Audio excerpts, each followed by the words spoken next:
क्या बदतमीजी है? हाँ, मुझसे बिना पूछे मुझे ऐसे कैसे हाथ लगा सकते हो? हाँ अदिति, पति हूँ मैं तुम्हारा, शादी हुई है हम लोगों की। पति हो तो क्या प्रूफ मिल गया है बीवी को टच करने का? हाँ, वैसे भी कानून में ये है, पति पत्नी के रिश्ते में जब पत्नी तैयार ना हो तो पति को उसको छूना भी नहीं चाहिए। और आपने मुझे छुआ कैसे? हाँ, मैं आपसे कोई प्यार व्यार नहीं करती हूँ। हमारी शादी को कुछ ही महीना हुआ है और ये शादी ना मेरी मर्जी के खिलाफ हुई है। मुझे पसंद भी नहीं था ये शादी करना, समझे? इनफैक्ट मैंने तो आपकी फोटो भी नहीं देखी थी, बस मंडप में बैठी और यहाँ पे आ गई। मेरी बात सुनिए, आज के बाद से ना ये घटिया हरकत ना मेरे साथ मत करना। मैं किसी और से प्यार करती थी और शादी मेरी आपसे हो गई, माँ बाप की इज्जत बचाने के चक्कर में, इस समाज की वजह से, समझे? मैं इस घर में नहीं रहूंगी अगर ऐसी हरकत रहे तो, समझे? ये सब बात तुम्हें पहले बता देना चाहिए ना। शादी कितने दिनों बाद तुम बता रही हो? इतने दिन हम लोग साथ में रहे हैं। मैं भी तो इंसान हूँ। मैं सोचा कि शायद तुम अब समझोगी बात को, मगर नहीं। और ये बात तुम दबा के रखी थी, और शायद आज मैं तुम्हारे साथ ज़बरदस्ती अगर नहीं करता तो तुम ये बात अभी भी नहीं बताती। चलो कोई नहीं। मेरी बात सुनो, आपको हर्ट करने का इरादा मेरा बिल्कुल भी नहीं था, लेकिन जब शादी मेरी पसंद की हुई ही नहीं है तो हमारे बीच में ये सब रिश्ता कब से बनने लगा? और मैं नहीं राजी हूं यार इन सब चीजों के लिए, और ना मैं तैयार हूं और ना आगे भी होंगी। मैं किसी और से प्यार करती थी और करती हूं और हमेशा करती रहूंगी। बेशक मेरी शादी आपसे हो गई है, समझे? ठीक है।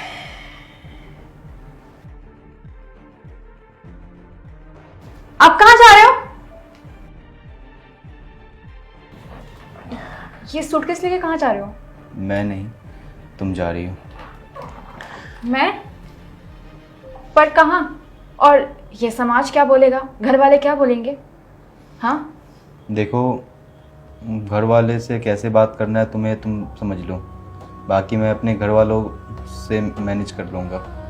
बाकी रही बात समाज की, तो मैं उन्हें बोल दूँगा कि मैं किसी और से प्यार करता था और जिस कारण से मैं नहीं चाहता था अदिति के साथ रहना, इसलिए मैं अदिति को छोड़ दिया। तुम उस सबकी चिंता ना करो। मेरी वजह से खुद पे इंजाम ले लेंगे आप?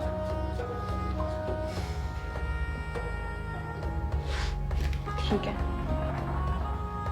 Bye, good bye.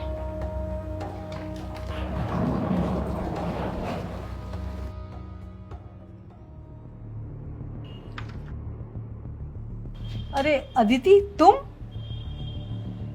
ये अचानक से बेटा, ना तूने कोई फोन की ना बताया कि भी मैं आ रही हूँ मम्मी। क्यों, जरूरी है क्या फोन करके बताना अपने घर में आने के लिए? ये मेरा घर नहीं है क्या? अरे बेटा, इतना गुस्सा क्यों हो रही है तू? क्या कुछ बात हुई है? और दामाद जी दिखाई नहीं दे रहे हैं, वो नहीं है साथ में? प्रॉब्लम क्या है आप लोगों की? क्वेश्चन पे क्वेश्चन करी जा रही हैं आप। नहीं आए वो साथ में और ना कभी आएंगे। मैंने उनको छोड़ दिया है और ना बहुत जल्दी उनके पास तलाक के पेपर पहुंचा दूंगी, समझिए आप? अब मुझे घर के अंदर आने दें आप। खबरदार, इस घर में कदम मत रखना तू। क्या बकवास पे बकवास की जा रही तू? तलाक? कैसा तलाक भाई? अभी तेरी शादी हुए कितना टाइम हुआ है? तुझे कुछ पता भी है? एक लड़की की जब शादी होती है ना, तो वो अपने ससुराल में जाती है, सबके साथ एडजस्ट करके रहती है, अपने पति के साथ भी। घर में छोटी मोटी बातें तो होती रहती, जहाँ चार बर्तन होंगे वहां खटका तो होगा ही ना। इसका मतलब ये थोड़ी ना है कि तू घर छोड़ करके आ जाए और तलाक की बात करे। पर मम्मी, गलती उनकी थी। वो दिन भर वहां पे मुझे काम करना पड़ता है, दिन भर काम करना पड़ता है। मुझसे ये सब चीजें मैनेज नहीं होता मम्मी। आप क्यों नहीं समझ रही हैं? वहां पे कोई मुझे समझता नहीं है। मैं सब समझ रही हूँ। वो तेरा घर है, असली घर तेरा वही है। और तुझे वहां पे सबके साथ एडजस्ट करके करना पड़ेगा। किसी से 2 काम करवा ले और अपने 4 काम उससे करवा ले। ये होता है दुनिया का दस्तूर। और रही बात आदमी की, तेरा पति अगर तेरे साथ कुछ उल्टा सीधा बोलता है तो बेटा एक बात सुन ले कान खोल करके, ताली ना हमेशा दोनों हाथ से बजती है। उस अकेले की गलती नहीं होगी, तेरे अंदर भी कुछ ना कुछ कमी होगी। तू भी कुछ ना कुछ बकवास करती होगी उल्टा सीधा, तभी वो चिढ़ गया होगा तेरे से। मेरी तरफ ना ऐसे आंखें फाड़ करके मत देख। माँ हूं तेरी मैं, पैदा की हूं तुझे मैंने। तेरी हर हरकतों पे मेरी नजर है और तेरी हर अच्छी बुरी आदत जो है ना वो मैं अच्छी तरह से जानती हूँ। मेरे आगे कोई बहाना बनाने की जरूरत नहीं है। जरूर तेरे से ही कोई गलती हुई होगी जिसकी वजह से दामाद जी तुझसे बदतमीजी से बोले होंगे या डांटे होंगे तुझे। तू यहाँ आ गई सच्ची बन के, क्या समझती तू? तू क्या है? ऐसी कौन सी खासियत है तेरे अंदर जो दामाद जी में नहीं है? अरे अपनी लिमिट में रहो। ये मेरा घर है। मैंने ना तेरे पापा के साथ एडजस्टमेंट करके ही जिंदगी गुजारी है। अपने सास ससुर की बातें मानती थी, उनसे हंसती खेलती थी, अपना मन लगा रहता था मेरा यहाँ पर। और तुझे भी वही सब कुछ करना पड़ेगा। और एक कहावत तो तूने सुनी होगी अच्छी तरीके से, लड़की विदा होकर के अपने ससुराल जाती है ना अपने मायके से, और ससुराल से ही उसकी अर्थी निकलती है, वो जिंदा नहीं आ सकती। एक बात ना मेरी कान खोल करके सुन ले, दोबारा लड़के आई ना तो इस घर में कदम मत रखना, समझ गई? माँ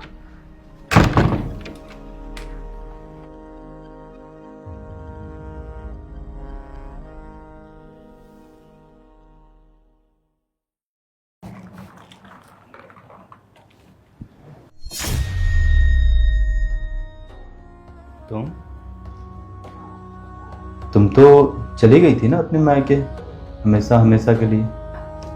हाँ गई थी, मायके गई थी मैं, लेकिन मम्मी ने मेरी द्वार से घर में अंदर जाने नहीं दिया।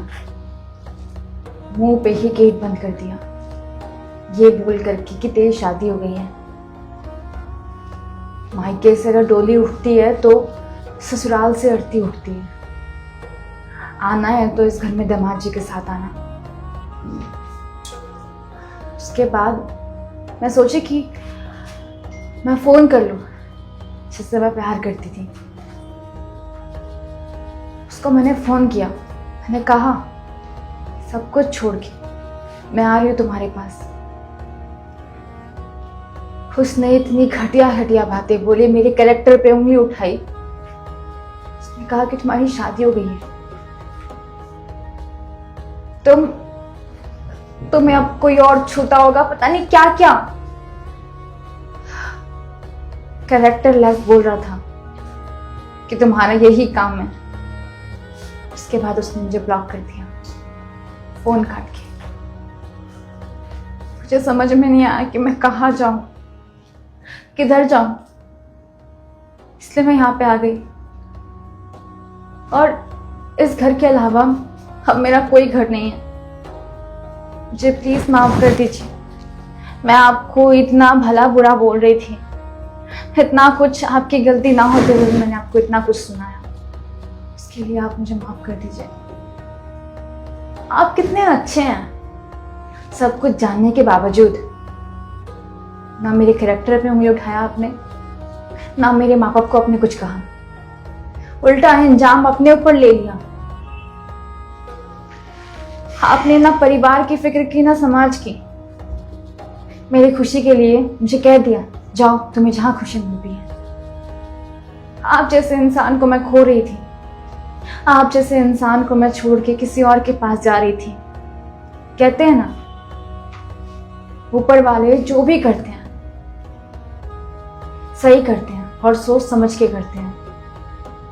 उन्होंने मेरे प्यार से शादी इसलिए नहीं करवाई थी मेरी, क्योंकि उन्हें मालूम था वो मेरे लायक नहीं है। मेरे लायक नहीं, मैं तो आपके लायक ही नहीं हूं।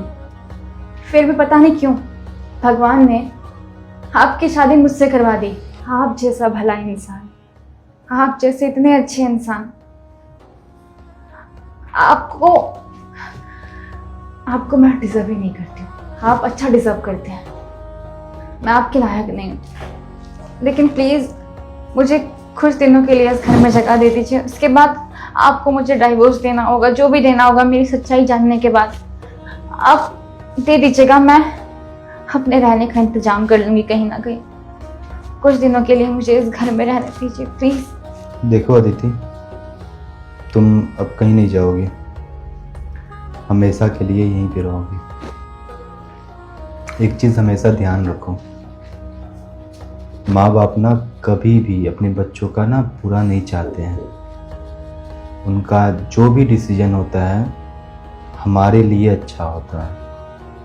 हम नादानी में ना जाने कितनी सारी गलतियाँ कर देते हैं। हमें ऐसा लगता है कि हम जो सोच रहे हैं, हम जो करना चाहते हैं वही सही है, मगर नहीं। हमसे ज़्यादा अनुभव ज़िंदगी का, हमसे ज़्यादा एक्सपीरियंस ज़िंदगी का हमारे माँ बाप के पास है। और हमारे माँ बाप कभी भी अपने बच्चों के लिए गलत नहीं कर सकते, हमारे लिए कभी भी गलत नहीं कर सकते हैं। बस तुम्हें यही बोलेंगे, कहीं जाओ मत, और अगर हो सके तो मेरे साथ रहो जिंदगी भर। आप जैसे हीरो को कौन ठुकराएगा, कौन पागल होगा जो आप जैसे हीरो को खोना चाहेगा। आप सच में बहुत अच्छे हैं। Thank you so much.